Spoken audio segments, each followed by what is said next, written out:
तो आज हम समझेंगे ऐसी डिज़ाइन जब हमारे पास आती है तो उसे प्रिंट रेडी फाइल करने में कितना मिनट लगता है। तो सबसे पहले टेक्सटाइल डिज़ाइनर डॉट ए आई में ड्रेस टू डिज़ाइन टूल को ये इमेज दे देंगे तो हमें ये इमेज 2 से 5 मिनट में निकाल कर दे देगा, जिसमें से 2 इमेज आई। मैं एक इमेज को डाउनलोड करता हूँ जिसमें से सेम टू सेम मुझे इमेज मिल चुकी है। अब इस इमेज को मैं थोड़ा अपस्केल कराता हूँ, यानी एंटी ब्लर टूल में जाकर इसे सबमिट कर देता हूँ लेगेसी मोड में। ये भी 2 से 5 मिनट टाइम लेगा, ये फटाफट करके दे देगा। अब ये इसे डाउनलोड करते हैं और डायरेक्ट मैं यूज़ एंड इनपुट कर दूंगा। यूज़ एंड इनपुट से क्या होगा कि हमें दोबारा इमेज अपलोड करने की ज़रूरत नहीं पड़ेगी। अब इस इमेज को डायरेक्ट लेके जाऊँगा वेक्टराइजर टूल में और फोटोशॉप, शार्प इमेज और सबमिट।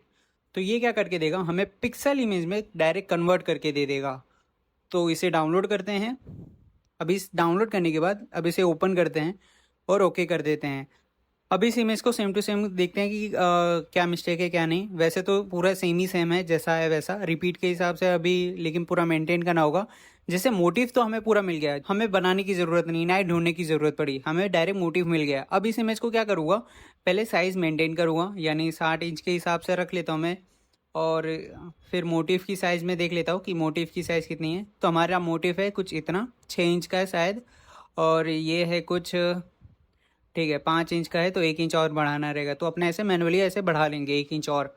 तो जिसमें से मैं ये इसको सिलेक्शन करता हूँ और इसको अलग कर लेते हैं अपने। अलग करने के बाद अभी इसमें 2 मोटिव है एक्चुअली में, तो अपने ये वाला मोटिव को भी अलग कर लेते हैं। अलग हो गया। बैकग्राउंड में अपने जो कलर है वही सेम कलर मार देते हैं, तो हट गया, ठीक है।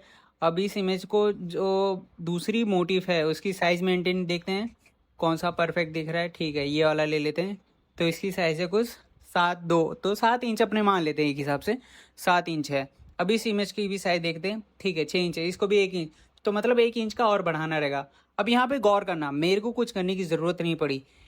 ड्रेस टू डिज़ाइन कराया, फ्लैट डिज़ाइन मिली, जैसे कि हमें ढूंढने की ज़रूरत है थी, अब ढूंढने की ज़रूरत नहीं है। इसे अपस्केल कराया, साइज़ इंक्रीज़ हो गई, और वेक्टराइजर कराया, पिक्सल में इमेज मिल गई मुझे। अब यहाँ से हम प्रोसेस चालू करते हैं, एकदम प्रिंट रेडी फाइल करने के लिए पूरा सेटअप करते हैं। तो देखिए और पूरा एंड तक समझिए कि कैसे क्या किया है हमने।